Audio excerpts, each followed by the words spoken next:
Ya, assalamualaikum warahmatullahi wabarakatuh. Berjumpa lagi dengan saya di channel peternak ayam broiler. Apa kabar para subscriber? Mudah-mudahan Anda diberi kesehatan oleh Yang Maha Kuasa. Di video kali ini saya sedang mengambil alas brooding ya. Jadi ini menggunakan sekam padi, Pak. Jadi gunanya alas brooding, bagi yang nggak tahu, ayam broiler itu waktu kecil butuh alas brooding sebagai penghangat juga. Jadi selain butuh pemanas, dia butuh alas, Pak, pada lantai kandang. Nah, kalau Anda pelihara ayam broiler dan kasih alas brooding, perhatikan ketinggian sekam. Kalau untuk kandang open house, ketinggian sekam 4-5 cm cukup ya. Karena kenapa? Di usia 14 hari sekam akan dibongkar dan dibuang. Bisa juga dijual sebagai pupuk. Nah, makanya kebutuhan sekamnya sedikit. Berbeda dengan kandang close, sekam dipakai sampai ayam panen. Jadi ketebalannya berbeda. Bahkan saya pernah melihat ketebalan sekam pada kandang close itu di atas 10 cm, Pak. Ya, bahkan lebih banyak itu. Ada satu kemarin kandang klososnya populasi 16.000, itu dia kasih ketebalan sekam sampai 25 cm itu. Sampai habis 1000 sekam. Ya. Nah, jadi alas sekam pada ayam broiler ini penting. Bang, bisa nggak ternak ayam tanpa alas sekam? Karena di tempat saya nggak ada sekam. Bisa, Pak. Saya ada rencana ingin membuat rak, itu kayak rak ya. Mungkin saudara peternak kita yang di Jawa juga pernah mempraktekkan itu. Coba di sebelah sana, masih ini rak, sebelah situ. Nah. Jangan yang hitam-hitamnya diambil.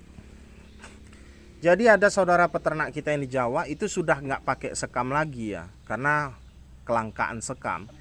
Hitam. Oh ya sudah. Dipilih-pilih be. Udah sekam hitamnya, sekam-sekam. Ini udah berapa karung ini? Wih, jahitlah. Kaget tak terbawa. Jahitlah lagi. Tidak usah isi lagi. Sudah, itulah yang terakhir. Kaget tak terbawa kau. Rugi-rugi be ngisi. Jadi Pak, muatannya kalau naik mobil pickup ini 80-90. Saya pernah bawa 100, itu susah bawanya. Cara nyusunnya udah bingung ya. Jadi sampai di mana kita tadi ya?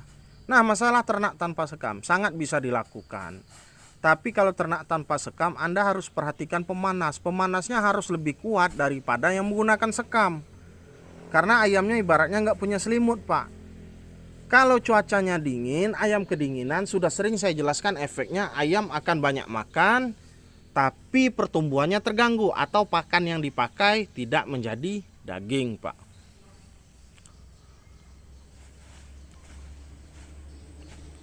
Sekam yang dicari juga harus kering, Pak. Jangan sampai sekamnya basah atau hitam-hitam. Karena kenapa? Dapat pemicu terbentuknya amonia yang lebih tinggi di kandang. Kalau di kandangnya amoniaknya sudah tinggi, akan terjadi yang namanya itulah disebut cekrek gitu loh, Pak kan. Ayamnya ngorok. Kalau waktu kecil saja sudah cekrek, ya bahaya, Pak. Cekrek itu gerbang penyakit. Kalau sudah cekrek, daya tahan tubuh ayam turun, maka yang terjadi masuk bibit penyakit yang lainnya, bisa snot, coli dan sebagainya macam. Jadi perlu diperhatikan tingkat kekeringan dari sekam. Lebih bagus lagi sekam itu kalau misalnya baru digiling, ini kan penggilingan padi keluar tuh langsung diambil di situ, itu lebih mantap lagi sekamnya. Ini sekam lagi langka ini mah, karena kenapa? Orang baru bercocok tanam pada tahap bibit ini, belum sampai panen. Tapi kalau misalnya lagi panen, wih sampai banyak Pak sekam di sini gratis. Itu aja udah nggak diambil-ambil itu. Paling saya ngupah ini bocah-bocah 2 orang ini. Nah, pemain Mobile Legend semua. Tak kasih upah, masukin karung, monggo sekarung saya bayar 1000 gitu. Kalau sekamnya alhamdulillah gratis. Kalau di daerah kalian berapa sekam? Silahkan tulis di bawah. Saya pernah dengar di daerah Jawa itu sekam beli sampai 8.000 ya per karung ya.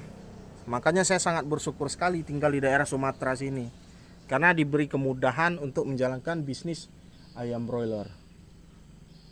Ada yang bilang kepada saya kemarin, ini kayaknya si abang lagi jenuh ini beternak. Pastilah Pak, usaha itu pasti ada titik jenuh.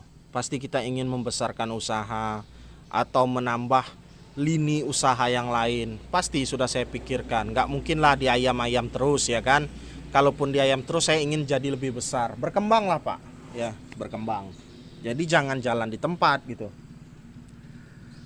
Ambilkan sekalian duit dalam dashboard tuh Jay. Siko, aduh. Di dashboard pucuk. Ada kan? Ada kan?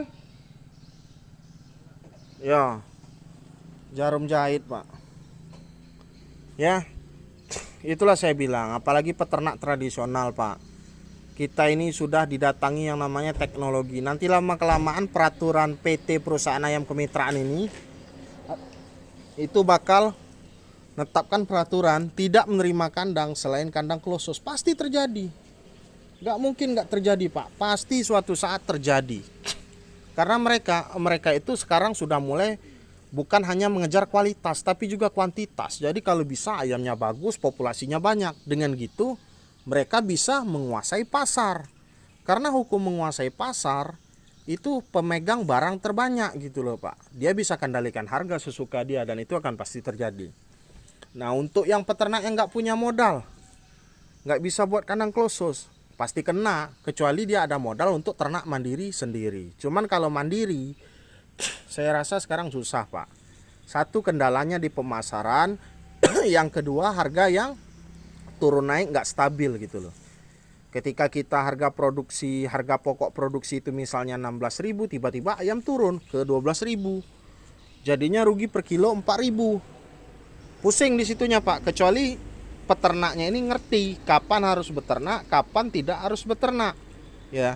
Peternak mandiri harus pahami itu. Misalnya di daerah saya, jangan sampai panen di bulan suro misalnya.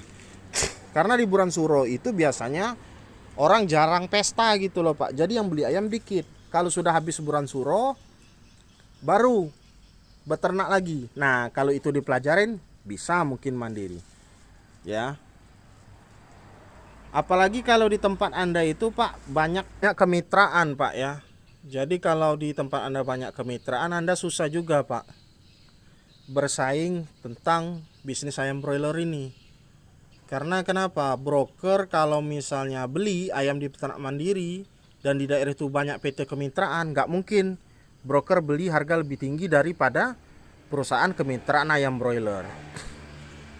Jadi apa sarannya nih Bang? Soal bisnis ayam ini, saya mau mulai nih. Saran saya tetap sama, sampean coba pikirkan lagi lah kalau bisnis ayam broiler ini ya. Sampean harus pelajari pasarnya, pemeliharaannya, terus kedepannya gimana. Jangan keburu nafsu ketika mulai bisnis ayam broiler. Coba cari bebeling lah, apa segala macam, gesek kayak di ini. Atau beli silet be lah, beli silet be. No. Korek. Dilipat sudah itu, baru bisa masuk itu. Ya Pak ya, jadi waduh, ketinggalan pula ini pisau di mana. Ini nah pakai ini nah. Pakai keramik ini nah.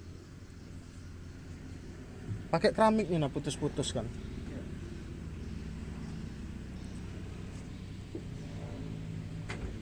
Ya itulah Pak ya, intinya kalau mau bisnis ayam broiler, bukan saya mau nakut-nakutin, saya cuman menyajikan fakta yang sudah saya jalanin.